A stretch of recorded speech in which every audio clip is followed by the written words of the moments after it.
Did you know that before Gary Vaynerchuk was the social media guru, Resi founder, and the master marketer and entrepreneur that we know of today, everything in life is on you. that he ran a liquor store for over 13 years, or that the father of advertising, David Ogilvy, was actually a former tobacco farmer and chef? Last week, we looked at the skills that a marketer will need to beat 99% of the competition.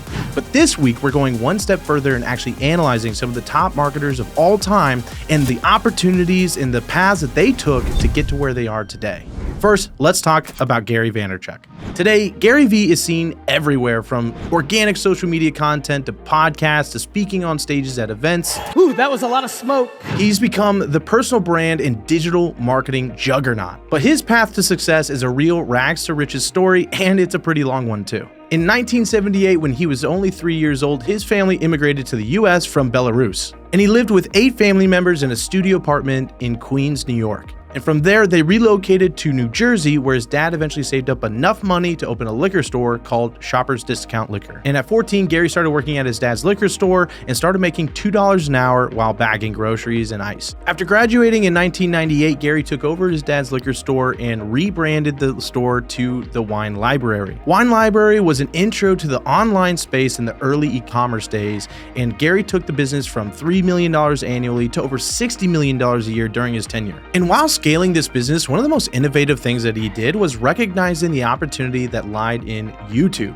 At the time, no one was really thinking that YouTube would become what it is today, but Gary Vee saw through this and started a daily long-form content piece called Wine Library TV. Hello everyone, and welcome to the first episode of Wine Library TV. I am Gary Vaynerchuk, Director of Operations here at Wine Library at winelibrary.com, and I am very proud to launch what we think is the first video wine blog. And this series was so successful that he started recording videos and posted every single day for 5 years. And this series even landed him spots with Ellen DeGeneres and Conan O'Brien. Now, Gary, we all have met and heard of wine experts. They come across as snobs. You were on a mission. Tell us about your mission to build people's palates in a different way. And on the heels of the success with Wine Library and Wine Library TV, around 2008, he transitioned into a business thought leader, kicking off with a keynote that he gave in 2008 at Web 2.0, which ultimately led to a $1 million deal with the publisher HarperCollins to publish 10 books with Gary Vee, including his New York Times bestseller, Crush It. In 2009, this led him to transition out of Wine Library to start his own business and build what would now be known as the giant VaynerMedia. And VaynerMedia would service clients like GE, Johnson & Johnson, Chase, Under Armour, and many other brands that you've heard of. And now, under his personal brand, at Gary Vee, he continues to post daily content from his personal profile on business, leadership, entrepreneurship, and many more. And this content has proven to be successful with a combined following of over 44 million people across all of his different platforms. And within this content, he creates segments like Daily V, Ask Gary V, and the Gary V video experience. And to sum this up, he's come up with his own little slogan for what he does: I day trade attention and build businesses. With that said, there's really 2 main takeaways that I have when analyzing Gary Vee. One, Gary Vee has always been an innovator and has had a unique skill into seeing the future opportunities that exist in the different tools or assets around him. He didn't just see the opportunity that lied within YouTube, but also he was an early investor in companies like Uber, Twitter, Tumblr, Facebook, Snapchat, and Venmo. Gary Vee has been a perfect example of what can happen when you have the ability to look into the future, see what the market likes, see how they react to different tools or platforms or opportunities, and then capitalize on it. Takeaway number 2 is that persistence pays off. He was running Wine Library for over 8 years before his big break came with discovering the future potential of YouTube.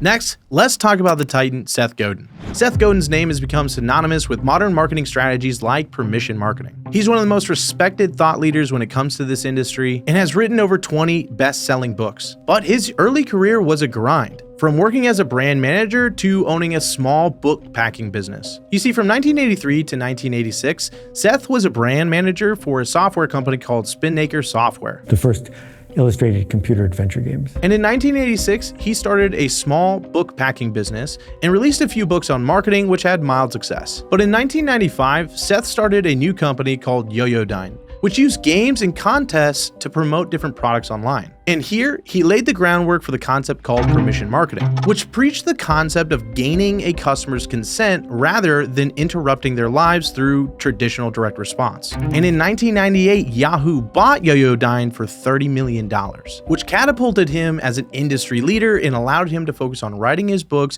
and developing his authority in the space. And some of Seth's famous books are books like The Purple Cow, Linchpin, Permission Marketing, and much more. He not only wrote books, but he also became a very famous blogger, as well as an authority on stages, speaking at multiple TEDx conferences. All tribe leaders have charisma, but you don't need charisma to become a leader. Being a leader gives you charisma. And when it comes to Seth Godin, there's also two main takeaways I want you to have. One, yet again, Seth had the ability to see into the future and ask important questions on can we do things differently. But rather than just seeing new platforms or new tools like Gary Vee, Seth asked the question of, is the current way we do things the best way? Coming up with the concept of permission marketing rather than the traditional direct response interruptive style of marketing, Seth was able to innovate a brand new way to find success for businesses and acquire more customers with higher lifetime values. But the next takeaway I see from Seth is that when he got his big break, sold his business for $30 million, he didn't just stop there, but he capitalized on it by using the exit to give him more time to develop his authority. See, in this career, the exit wasn't the end point for him, but rather it was the point for which he could buy more time to develop his skills and to continue his career. For Seth, it always seems to be what happens at the next step. One of his famous quotes is, "Whoever fails the most wins," and by using this philosophy, he's allowed himself to take consistent action, and each action, whether positive or negative, only propels him to the next step in his career or his master plan. Next, we have to talk about the father of advertising, David Ogilvy. You see, before David was known as the father of advertising, he held a variety of roles, from chef to tobacco farmer. See, he was born in 1911 in England. After getting kicked out of Oxford, he moved into a door-to-door sales job. He became so good at sales that at some point he was asked to write a manual for other salesmen. And that manual was so good that he was actually then offered a job at an agency called Mather & Crowther, where he worked from 1935 to 1938. And in 1938, he relocated to the US, working for the British intelligence during World War II. Then, following World War II, he ultimately became a farmer before deciding to re-enter the advertising world. So it's at this point in 1948, with $6,000 to his name, he re-enters the advertising world, opening up a new agency in the US with his former agency, Mather & Crowther. Except for this time, it would now be called Ogilvy, Mather & Crowther. The early years were tough, and it took over a decade of hard work and perseverance for Ogilvy's vision to take hold. Ogilvy had to declare a bold speech to his team to rally the troops, where he said, "This is a new agency, struggling for its life. For some time, we shall be overworked and underpaid, but we are going to make it a great agency before 1960. He set his sights on 5 key clients to acquire: General Foods, Bristol-Myers, Campbell Soup, Lever Brothers, and Shell. And as a small agency, he innovated several key ways to get those clients: direct mail, making friends with the press, and direct response advertising, which ultimately he will be known as innovating entirely for a lot of the strategies we utilize today. And a lot of direct response advertising that we know of today can be simplified down to one of his famous quotes: "Tell the truth, but make the truth fascinating." Ogilvy's big break finally came in 1951 with the introduction to the Hathaway Man campaign. This campaign featured an older gentleman with an eye patch, which was a little quirky, but ultimately gave the brand and Ogilvy instant famous status and kicked off his success as a titan of marketing. And one of the funny things about this campaign is that in an interview, Ogilvy actually admitted he did not expect this campaign to work. And he said, quote, "For some reason that I've never known, it made Hathaway instantly famous. Perhaps, more to the point, it made me instantly famous."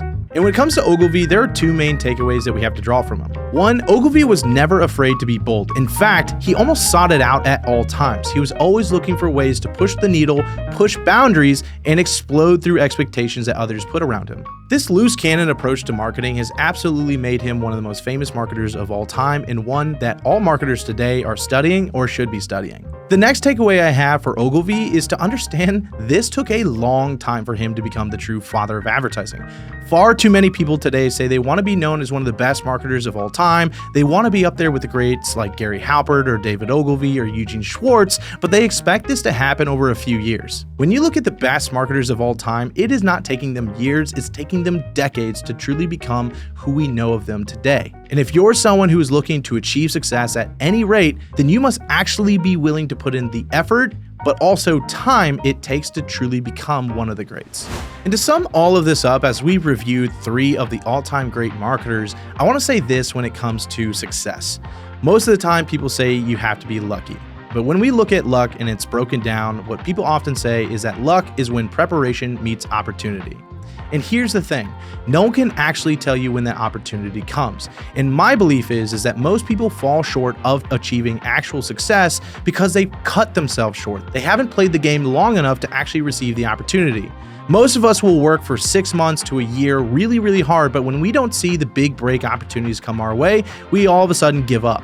But here's the thing, if you want to be successful and actually achieve the luckiness we all like to claim on famous people, we have to do 2 things. 1, we actually have to prepare. We have to develop the skills so that when an opportunity comes, we can capitalize on it. But 2, we have to have the opportunity. But since there is no dictation on when this opportunity comes, it could take 5 years, 10 years, heck, even 20 years to receive the opportunity that becomes your big break. The question is, are you willing to play the game long enough to have that opportunity come your way? So yes, maybe these people got lucky, but that luck is ultimately them being prepared and playing the game long enough to actually receive the opportunity. There you have it, is a breakdown of 3 of the most famous marketers of all time, what their careers looked like, and ultimately, what should you take away from their success, their career paths, and applying it to your own journey. If you want to be one of the greats, which I hope you do if you're watching this video, then you have to prepare, but you also have to play the game long enough. They say you've either got to outwit or outlast, but most of the time, you're just not outlasting your competition, which is why you're not having the success you want today. Now I'm curious, who are your favorite all-time marketing icons, and maybe we do a breakdown of them in future videos. But if you want more nerdy content like this and you want to geek out on marketing, advertising, or business, go ahead and subscribe and be tuned every week for a brand new video.